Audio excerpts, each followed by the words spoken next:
আজি আমি আপোনালোকক এটা বিশেষ বস্তু দেখুৱাম। এই বিশেষ বস্তুটো হ'ল এটা হুৰংগ, আৰু এই হুৰংগটো আছে ডিব্ৰুগড় চহৰত। আহক আমি ভিতৰলৈ গৈ হুৰংগটোৰ ৰহস্য ভেদ কৰোঁ।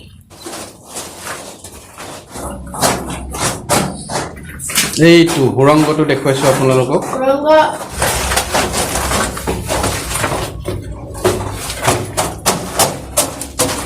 আচলতে হুৰংগ নে কি?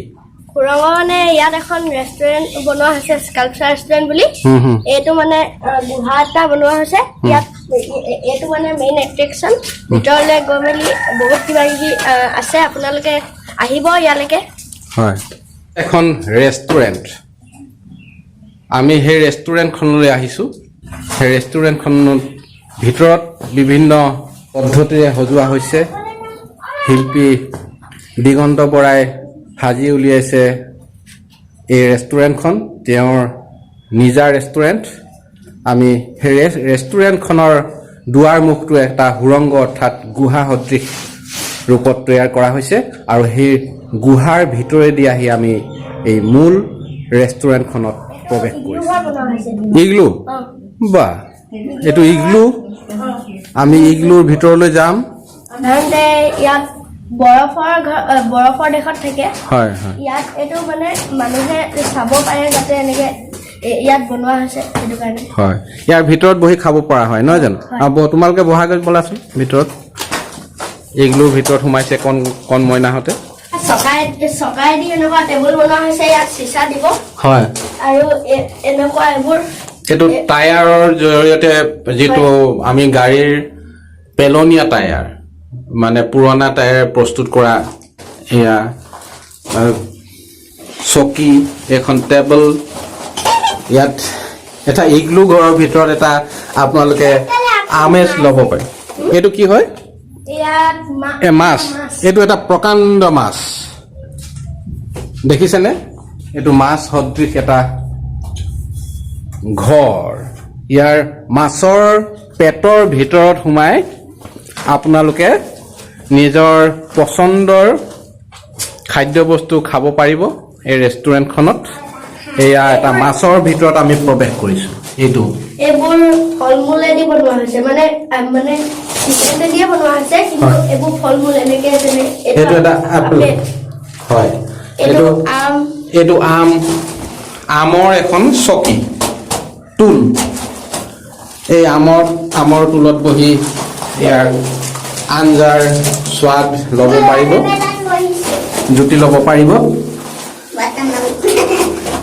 হয়, কেনেকুৱা লাগিছে? ভাল। এতিয়া কিহৰ ভিতৰত সোমাই আছা তোমালোকে? মাছ। ইয়াত বহুতো পিকচাৰ বনোৱা হৈছে।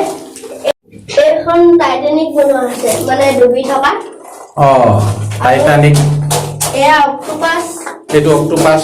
আৰু মাছৰ ভিতৰত, পেটৰ ভিতৰত এইটো এটা হুৱেল। এইটো হুৱেল।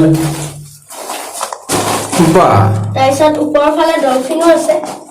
আমি ওপৰৰ দৃশ্য দেখাইছো, ডলফিন, বিভিন্ন ধৰণৰ সাগৰীয় মাছ। এই মাছৰ পেটৰ ভিতৰত মাছ। এইটো যাদুঘৰ নহয়নো কি হ'ব? আমাৰ শিল্পী দিগন্ত বৰাৰ হাতৰ পৰশত প্ৰাণ পাই উঠিছে এই যাদুঘৰটো বা এই ৰেষ্টুৰেণ্টখন। আপোনালোকে ইয়ালৈ আহক, এসাঁজ খাওক আৰু উপভোগ কৰক ইয়াৰ মনোৰম দৃশ্য। কণ মইনাহঁতক আপোনালোকে দেখুৱাওক। ডিব্ৰুগড় চহৰতে এখন যাদুঘৰ, এটা গুহা দেখিবলৈ পাব। আহক, আপোনালোকে পলম নকৰিব।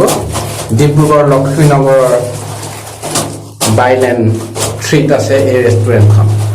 মাছৰ বাহিৰৰ দৃশ্যটো দেখাইছো। এইটো প্ৰকাণ্ড মাছ। এইটো এটা পখিলা বা বাটাৰফ্লাই। এইটো এটা ৱাটাৰফল, ইয়াৰ পৰা পানী পৰিব। হয়, জলপ্ৰপাত হয় এইটো। ৰেষ্টুৰেণ্টৰ ভিতৰৰ চোৱাত আছে এটা জলপ্ৰপাত। মজিয়াখন দেখুৱাইছো। এইখন এখন নাও দেখিছে? এইটো কি হয়?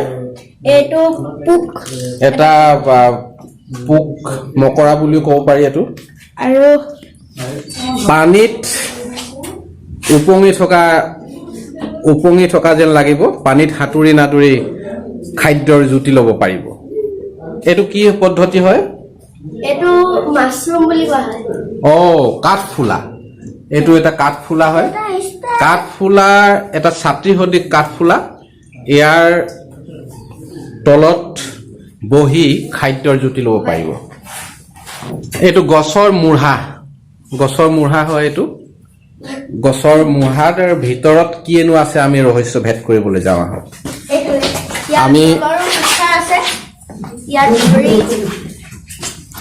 এইটো এটা ঘড়ী, মজিয়াখনত এইটো ঘড়ী। আৰু এইফালেও পিকচাৰ আছে। আৰু এখন আমাৰ মামাৰ হাত। এখন হাতৰ এখন চকী, হাত সদৃশ এখন চকী। এইটো মজিয়াখন চাওক। এইটো এজোপা গছৰ ভিতৰত এইটো আমি খাদ্য এটা কোঠালি আছে, গছৰ ভিতৰত এইটো কোঠালি, এটা গ্ৰীণ ৰুম সদৃশ এটা পৰিৱেশ, সেউজীয়া পৰিৱেশ। এই সেউজীয়া পৰিৱেশত বহি আপোনালোকে খাদ্যৰ জুতি ল'ব পাৰিব। আমি এতিয়া এজোপা গছৰ ভিতৰত আছো। ৰেষ্টুৰেণ্টখনৰ ভিতৰলৈ আহি আমি এজোপা গছ পালো, আৰু সেই গছজোপাৰ প্ৰকাণ্ড এজোপা গছৰ ভিতৰত এটা কোঠালি প্ৰস্তুত কৰা হৈছে, আৰু সেই কোঠাটোতে আমি বহি খাদ্যৰ জুতি ল'ব বিচাৰিছো। গছজোপাৰ ওপৰলৈ গৈ আছো, এই চিৰিয়েদি আমি যাম। আমি গৈ আছো বলা। বাহ, এই গছৰ ওপৰতো এটা কোঠালি প্ৰস্তুত কৰা হৈছে। বাহ, ইয়াত মজিয়াত বহি ইয়াত খাদ্যৰ জুতি ল'ব পাৰিব। কোনো অত্যাধুনিক বা বিদেশী কাৰিকৰৰ এয়া সৃষ্টি নহয়, আমাৰ শিল্পী দিগন্ত বৰাৰ হাতৰ পৰশত প্ৰাণ পাই উঠিছে এই ৰেষ্টুৰেণ্টখন। আপোনালোকে আহক, উপভোগ কৰক ইয়াৰ স্বাদ, আৰু দৃষ্টিনন্দন পৰিৱেশত আপোনালোকে ইয়াৰ সোৱাদ গ্ৰহণ কৰিব পাৰিব। এবষ্ট্ৰেক্ট ড্ৰয়িং বুলি যে কয় যে, তেনেকুৱা মানে চকুকেইটা হৈছে নাও, আৰু তলফালে কলহ, এইকেইটা হৈছে গছৰ ডাল, এইকেইটা চৰাই, তেনেকুৱা মানে। এইটো এটা বেচিন। এইটো এটা বেচিনটো এটা প্ৰস্তুত কৰা হৈছে বিশেষ আৰ্হিত। সকলো হাতেৰে প্ৰস্তুত কৰা সামগ্ৰী। এইফালে এইটো যে দা থাৰ্ষ্টি ক্ৰ বুলি যে এটা ষ্টৰী, সেইটো দেখুওৱা গৈছে ইয়াত। এনেকুৱা মুখখন কুৱেশ্যন মাৰ্ক, তাৰপিছত লিপছ আছে, কিবা কিবি নাক আছে, তেনেকুৱাকে এটা কুৱেশ্যন মাৰ্ক বনোৱা হৈছে। কুৱেশ্যন মাৰ্কেদি এটা মানুহ দেখুওৱা হৈছে। আপোনালোকক গুহাটো দেখুৱালো। প্ৰকৃততে এইখন এখন ৰেষ্টুৰেণ্ট, স্কাল্পচাৰ ৰেষ্টুৰেণ্ট, ডিব্ৰুগড় চহৰত আছে, লক্ষ্মীনগৰত। আপোনালোকে ডিব্ৰুগড়লৈ আহিলে এই ৰেষ্টুৰেণ্টখনলৈ এপাক আহিব। ইয়াত কেৱল খোৱাৰ জুতি লোৱাই নহয়, ভিতৰৰ পৰিৱেশটো চাব। এটা যাদুঘৰ সদৃশ পৰিৱেশ। দিগন্ত বৰাৰ হাতৰ পৰশত প্ৰাণ পাই উঠিছে এই ৰেষ্টুৰেণ্টখন। গতিকে আপোনালোকে কেৱল খোৱাৰ আমেজেই নহয়, ইয়াৰ মনৰ যি স্বাদ, চকুৰ যি স্বাদ, সেই স্বাদ ল'ব পাৰিব।